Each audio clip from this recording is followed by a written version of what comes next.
Sallu ala Nabi Muhammad. Bismillahirrahmanirrahim.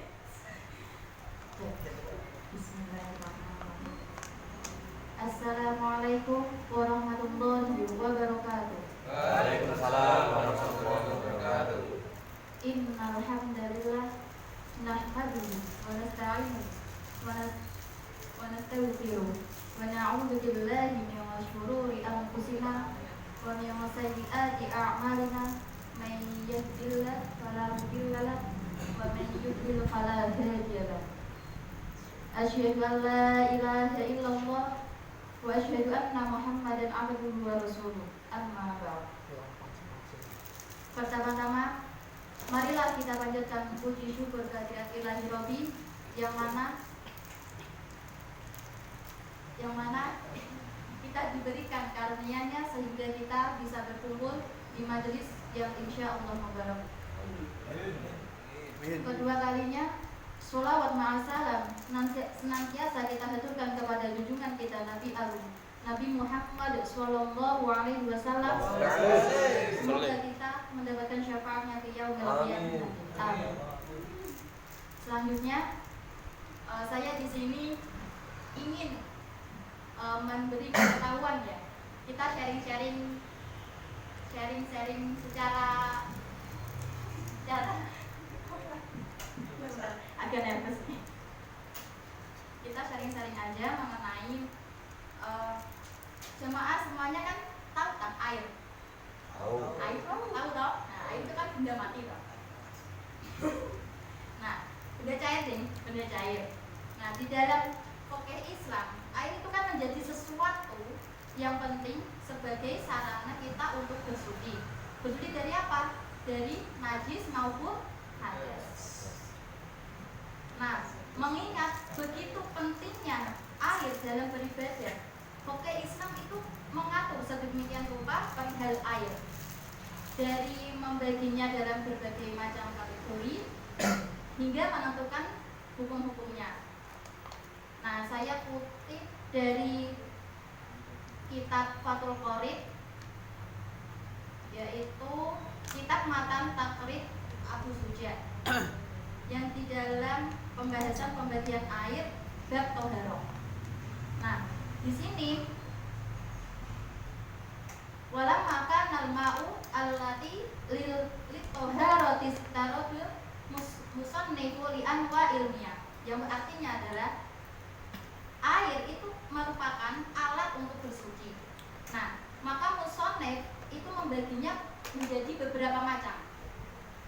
Faqala al-miyahu allati yajuzu ayyasifu at-tadhiru biha sab'umiyah ma'ul sama, yaitu adalah air hujan, wa ma'ul bahri, wa ma'ul nahri, wa ma'ul bi'ri, wa ma'ul ain, wa ma'ul salji, dan juga wa ma'ul barodi.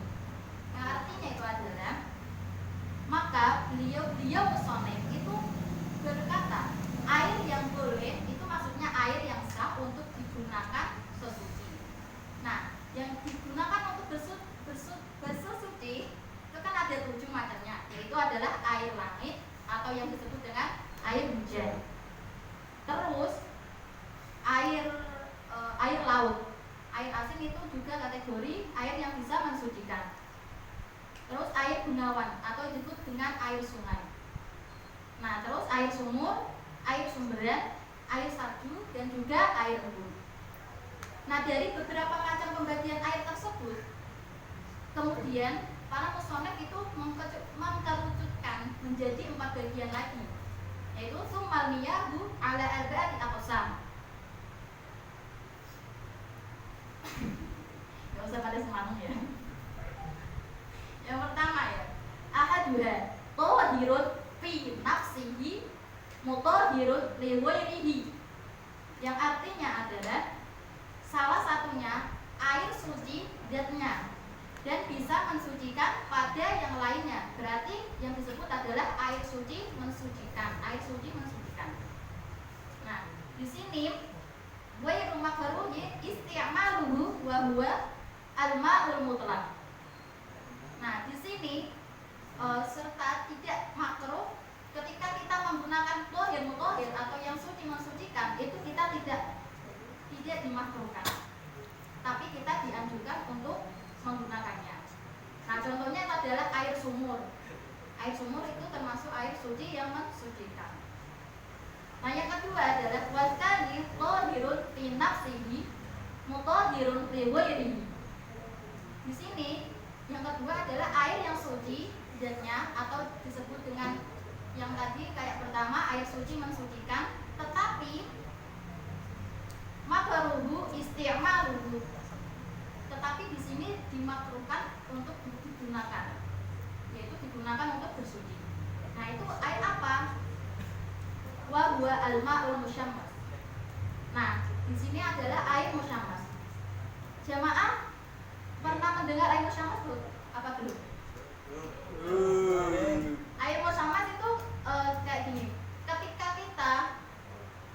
Ketika ada ember itu ada airnya penuh dan ditaruh di dalam luar ruangan. Di bawahnya terik matahari yang sangat panas. Nah, air tersebut didiamkan secara berjam-jam. Dan kemudian ketika waktu zuhur, semisal ya, waktu zuhur itu telah tiba. Semisal jamaah sekalian mau berwudu tapi ingin menggunakan air tersebut, itu dimakruhkan, tidak dibolehkan. Paham, Dek? Tetapi wa idza baruda zalatil karoha. Ketika air tersebut yang dipanaskan di luar ruangan itu kita tarik kembali ke dalam ruangan sehingga ini kan tertutup, tidak terkena sinar matahari. Nah, air tersebut boleh untuk digunakan bersuci. Seperti itu. Wa kata Nawawi ada malakaroh dari mutlaqon. Maka hukumnya itu makruh menjadi hilang. Itu ngendikane Imam Nawawi. Namun Imam Nawawi lebih memilih hukum tidak makruh secara mutlak. Berarti Imam Nawawi tidak memilih hukum air musyammas itu makruh secara mutlak ya. Tapi boleh digunakan. Dan wa yukrahu aidan syadidus suhunati wal burudati. Nah, di sini dan juga Imam Nawawi itu memakruhkan ketika